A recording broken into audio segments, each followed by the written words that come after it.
ایک صاحب پوچھتے ہیں کہ آج کل جو موزے رائج ہیں، سوتی موزے، اونی موزے یا بہت باریک نائلن کے موزے، تو کیا ان پر مسح کریں گے تو وضو صحیح ہو جائے گا یا نہیں؟ اور بہت سے لوگ ایسا کرتے ہیں، وہ سعودی عرب میں رہتے ہیں، وہاں انہوں نے بہت سے لوگوں کو دیکھا ہوگا۔ مزید وہ یہ بھی پوچھتے ہیں کہ کیا ائمہ اربعہ میں سے کسی کا یہ مسلک ہے؟ تو جواباً عرض یہ ہے کہ اللہ تبارک و تعالیٰ نے قرآن کریم کے اندر وضو کا جو طریقہ بیان فرمایا ہے، اس میں صراحت کے ساتھ پیروں کے دھونے کا ذکر ہے۔ تو قرآن کریم کی آیت کو سامنے رکھا جائے تو اس سے یہ پتہ چلتا ہے کہ پیر کو دھویا جائے گا، مگر چونکہ خفین پر مسح کی روایات متواتر کے درجے کو پہنچ جاتی ہیں، 80 صحابہ کرام رضوان اللہ تعالی علیہم اجمعین سے چمڑے کے موزوں پر، جنہیں خفین کہا جاتا ہے، مسح کرنے کی روایات مروی ہیں۔ تو اسی لیے اہل السنت والجماعت خفین پر مسح کے جواز کے قائل ہیں۔ اب اگر اس درجے کی، اس پایے کی روایات نہ ہوتیں تو قرآن کریم کے اوپر ہی عمل کیا جاتا اور پیر کو بہر صورت دھونا لازم ہوتا، مسح کی اجازت نہ ہوتی۔ مگر اس قدر تواتر کے ساتھ روایات ہیں جس سے قرآن کے اوپر زیادتی، قرآن کی تخصیص اور تقیید کی جا سکتی ہے، یہ علماء اصولیین نے اپنی کتابوں کے اندر صراحت کی ہے۔ تو خیر، مسح علی الخفین کی روایات کو دیکھ کر کے علماء اہل السنت والجماعت خفین پر مسح کے قائل ہوئے ہیں۔ مگر یاد رکھیں کہ اس سلسلے میں ابتدائی میں بتا دوں کہ ائمہ اربعہ، امام ابو حنیفہ، امام شافعی، امام مالک اور امام احمد ابن حنبل رحمہم اللہ میں سے کسی نے بھی ان پتلے پتلے اور باریک موزوں پر کہ جن میں پانی چھن کر نیچے گرنے لگے مسح کی اجازت نہیں دی ہے۔ یہ غلط انتساب ہے، غلط حوالے دیے جاتے ہیں، اور یہ کہا جاتا ہے کہ چونکہ سعودی عرب میں بیشتر لوگ حنبلی المسلک ہیں تو امام احمد ابن حنبل رحمۃ اللہ علیہ کے یہاں اس کی اجازت ہے، اس لیے مسح کرنا درست ہے۔ یہ بالکل غلط ہے۔ بالاجماع علماء نے صراحت کی ہے، چنانچہ علامہ کاسانی رحمۃ اللہ علیہ نے بدائع ثنائے کے اندر اور علامہ ابن نجیم مصری رحمۃ اللہ علیہ البحر الرائق کے اندر اس بات کی صراحت کی ہے کہ ان پتلے پتلے باریک موضوع پر بالاجماع مسح کرنا جائز نہیں ہے۔ اب رہ گیا یہ مسئلہ کہ بعض روایات میں جوربین پر مسح کا ذکر ہے، یعنی کپڑے کے موزوں پر مسح کا ذکر ہے۔ تو اس سلسلے میں جاننا چاہیے کہ پورے ذخیرہ احادیث میں تلاش کرنے کے بعد 3 روایات ایسی ملتی ہیں جن سے جوربین یعنی کپڑے کے موزوں پر مسح کرنے کا ذکر معلوم ہو رہا ہے۔ ایک روایت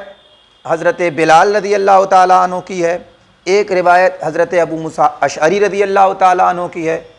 یہ دونوں روایتیں نصب الرایہ کے اندر امام زیلعی نے صراحت کی ہے کہ ضعیف ہیں۔ اب رہ گئی ایک روایت تیسری حضرت مغیرہ ابن شعبہ رضی اللہ تعالیٰ عنہ کی۔ تو اس روایت کو بھی بہت سے علماء نے ضعیف کہا ہے، کچھ علماء نے تحسین اور تصحیح بھی کی ہے۔ تاہم یہ اس لیبل کی نہیں ہے، اس پایے کی نہیں ہے جس پایے کی خفین پر مسح کی اجازت والی روایات ہیں۔ اس لیے جوربین پر مسح والی اس روایت کی وجہ سے کتاب اللہ کی تخصیص یا تنسیخ یا تقیید ہرگز نہیں کی جا سکتی۔ اب رہ گیا ایک مسئلہ یہ بھی کہ بعض صحابہ کرام سے جوربین پر مسح کی اجازت کا پتہ چلتا ہے، تو جاننا چاہیے کہ جورب صرف یہ باریک کپڑوں کے نہیں ہوتے، اس میں یہ صراحت نہیں ہے روایات کے اندر کہ وہ بالکل باریک کپڑوں کے تھے جو آج کل چل رہے ہیں، نہیں۔ اس سلسلے میں اہل حدیث حضرات کے مشہور امام علامہ شمس الحق عظیم آبادی، جنہوں نے عون المعبود لکھی ہے ابو داؤد کی شرح، وہ فرماتے ہیں ان الجورب یتخذ من الادیم وکذا من الصوفی وکذا من القطن، کہ جوربین کھال کے بھی بنتے ہیں، اون کے بھی ہوتے ہیں، روئی کے بھی ہوتے ہیں، اور انہوں نے آگے لکھا ہے کہ وَيُقَالُ لِكُلٍّ مِّنْ هَٰذَا إِنَّهُ جَوْرَبٌ، اور ان میں سے ہر ایک کو جورب کہا جاتا ہے۔ تو پتہ یہ چلا کہ جورب کا لفظ عام ہے، یہ اون کا بھی ہوتا ہے، کھال کا بھی ہوتا ہے، روئی کا بھی ہوتا ہے۔ تو ایسا جورب جو خفین کے درجے میں رہتا ہو، خفین کی طرح رہ رہا ہو، اتنا موٹا اور دبیز ہو، اس کے اندر خفین والے شرائط پائے جا رہے ہوں، تو اس کے اوپر تو مسح کی اجازت ہوگی۔ لیکن یہ ثابت ہو جائے کہ آج کل جو سوتی اور نائلن کے اور معمولی سی پتلے سے اون کے موزے چل رہے ہیں، جورب سے مراد یہی تھے، یہ ہرگز ثابت نہیں ہو سکتا۔ مزید ان صاحب نے ایک مسئلہ یہ بھی پوچھا ہے کہ یہاں دیکھا کہ بعض لوگ جو ہے جوتوں پر ہی مسح کر لیتے ہیں وضو کے دوران،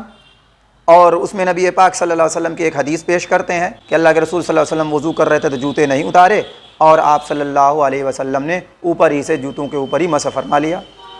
تو اس سلسلے میں صحیح ابن خزیمہ میں ایک روایت ہے،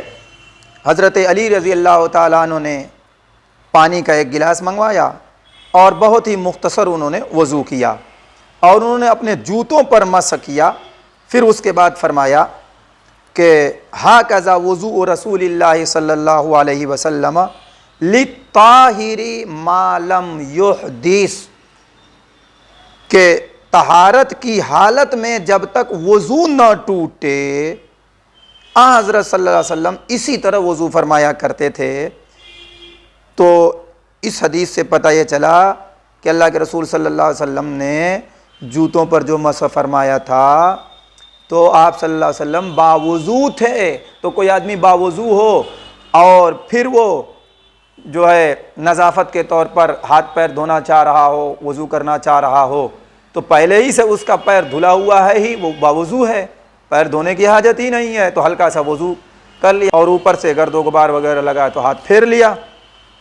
تو اس سے یہ کہاں ثابت ہو رہا ہے کہ بے وضو آدمی بھی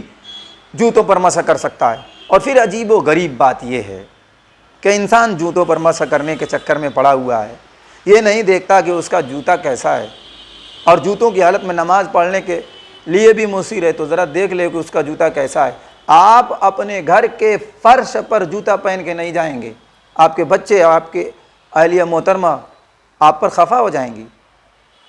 تو ایسی باتیں کرتے ہیں جو عقل کے بھی خلاف ہوا کرتی ہیں۔ خیر، مجھے اصل بتلانا یہ تھا کہ باریک موزوں پر مسح کرنا، جو بذات خود کھڑے نہ رہ سکتے ہوں پنڈلی پر، اور جو ہے 2-3 میل تک اس کو